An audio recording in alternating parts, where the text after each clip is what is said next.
सिर्फ न्यूज़पेपर पढ़ना नहीं होता। पहली चीज, newspaper is a very important source of information and reading current affairs, but it is not complete in itself. आपको न्यूज़पेपर को सप्लीमेंट करना पड़ेगा बहुत सारी चीजों से। इंपॉर्टेंट है कि एग्जामिनर या इंटरव्यूअर करंट अफेयर से पूछता क्यों है, क्या एक्सपेक्ट कर रहा है, क्या सोच रहा है उस वक्त इंटरव्यूअर कि आपको करंट अफेयर्स क्यों आना चाहिए।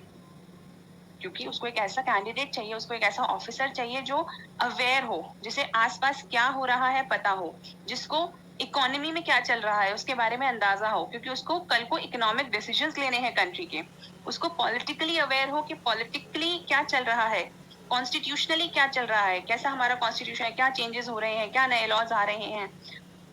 जो एस्पिरेंट है या जो ऑफिसर है जो सिलेक्ट होकर ऑफिसर बनेगा, उसको पता हो कि हिस्टोरिकली इंडिया का क्या हो रहा है और अब क्या नई चीजें रिवील हो रही हैं, आसपास क्या हो रहा है, कौन सी चीजों से सोशली इफेक्ट आ रहा है, स्मार्टफोन्स का क्या असर पड़ रहा है, टीवी का क्या असर पड़ रहा है, what is artificial intelligence, how is it going to shape our new world.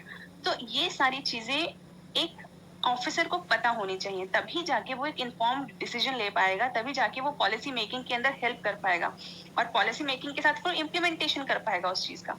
लेकिन अगर सोचो किसी को कुछ पता ही नहीं तो वो क्या क्या डिसीजन लेगा। तो इसीलिए हमारा जो न्यूज़पेपर पढ़ने का जो ऑब्जेक्टिव होना चाहिए वो इंफॉर्मेशन गैदरिंग नहीं होना चाहिए सिर्फ। It's not an information gathering exercise. यहाँ पे information is one part, but more important part is analysis of the news you are reading. जैसे कि अगर आपने पढ़ा कि corona is becoming such a pandemic and a big problem, a big crisis for the world, तो आपको पता होना चाहिए, आप इसको एनालाइज करें कि इसका इकोनॉमी पे क्या असर पड़ेगा, इसका पॉलिटी पे क्या असर पड़ेगा, इसका सोशली क्या असर पड़ेगा।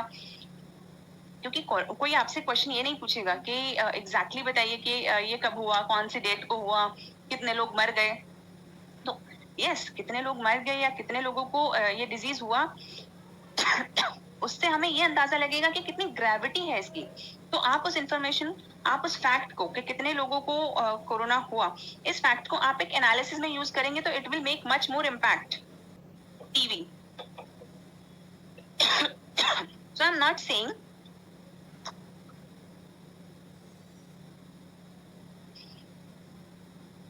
सेइंग कि आपको जो टीवी है वो न्यूज एंकर्स वाला वो जो हीटेड डिबेट्स होती हैं वो देखनी है, वो देखने की जरूरत नहीं है। लेकिन क्या चल रहा है न्यूज के अंदर, क्योंकि हम क्यों देखना चाहते हैं टीवी, क्योंकि जो इंटरव्यूअर्स हैं वो टीवी देखते हैं। बहुत सारी चीजें ऐसी होती है जो न्यूज़पेपर में नहीं आती लेकिन कहीं ना कहीं टीवी के अंदर आती हैं। तो उस दौरान हम लोगों को पता होना चाहिए कि एग्जैक्टली टीवी के अंदर ये वाली न्यूज बहुत ज्यादा चल रही थी। तो एक अवेयरनेस के लिए लगभग इंटरव्यू प्रिपरेशन के दौरान आप आधा घंटा रख सकते हैं टीवी की न्यूज को, टीवी के चीजों को स्कैन करने के लिए कि एग्जैक्टली क्या चल रहा है। और क्या सोर्स होता है हमारा? Internet. Of course internet is your best friend while preparation.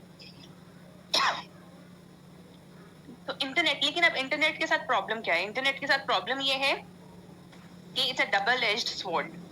आप इसको इफेक्टिवली भी यूज कर सकते हैं और डिस्ट्रक्टिवली भी यूज कर सकते हैं, लेकिन हमें ये कोशिश करनी है कि इसके डिस्ट्रक्टिव कंपोनेंट्स को हम मिनिमाइज कर दें और मैक्सिमम कोशिश करें कि हम अपने इंटरनेट को इफेक्टिवली यूज करें। वो हम कैसे करेंगे? जैसे इंटरव्यू प्रिपरेशन के लिए Instagram, Snapchat, Facebook, these are not important, but PIB, my gov.in जो गवर्नमेंट साइट्स हैं और ये वाले जो जनरल अवेयरनेस वाले साइट्स चलती हैं, न्यूज साइट्स चलती हैं, वो इम्पोर्टेंट है हमारे लिए। तो एक ऐप आती है जो कि मॉनिटर करती है कि हमने किस दूसरी ऐप के ऊपर कितना टाइम स्पेंड किया। तो जब आप अपने फोन को यूज कर रहे हैं तो उस पर वो ऐप डाउनलोड कर लीजिए, ढूंढ लीजिए, there are many apps in play stores. Digital well-being is one, there are many, I don't know, I just know one name, I just remember one name। तो आप उस ऐप को देखिए और देखिए कि कितना टाइम आप कहाँ पे स्पेंड कर रहे हैं। क्या आप इफ यू आर ट्राइंग कि मैं फेसबुक से सारी इंफॉर्मेशन इंटरव्यू के लिए ले लूं, I am not sure how much it is going to be useful to you. और चौथा, करंट अफेयर्स के लिए कन्वर्सेशन विद पीपल। लोगों को ऐसा लगता है कि हम इंटरव्यू की तैयारी कर रहे हैं, अब एक बंद कमरे के अंदर बैठ के we will prepare for interview. That's a very dangerous strategy to work with. क्योंकि इंटरव्यू में आपको सिर्फ लिखना नहीं है, वहां पे आपको बोलना है, वहां पे आपको सुनना है। And both these qualities require कि आप कन्वर्स करें, आपको इंटरव्यूअर के साथ कन्वर्स करना है। और अगर आप अपने आप को 1-1.5 महीने तक आइसोलेट करके रखेंगे इंटरव्यू प्रिपरेशन के दौरान, तो आपका कन्वर्सेशन स्किल्स इंप्रूव नहीं होगा। तो इसीलिए हमें लोगों के साथ कन्वर्स करना है, उनके आर्ग्यूमेंट्स को समझना है।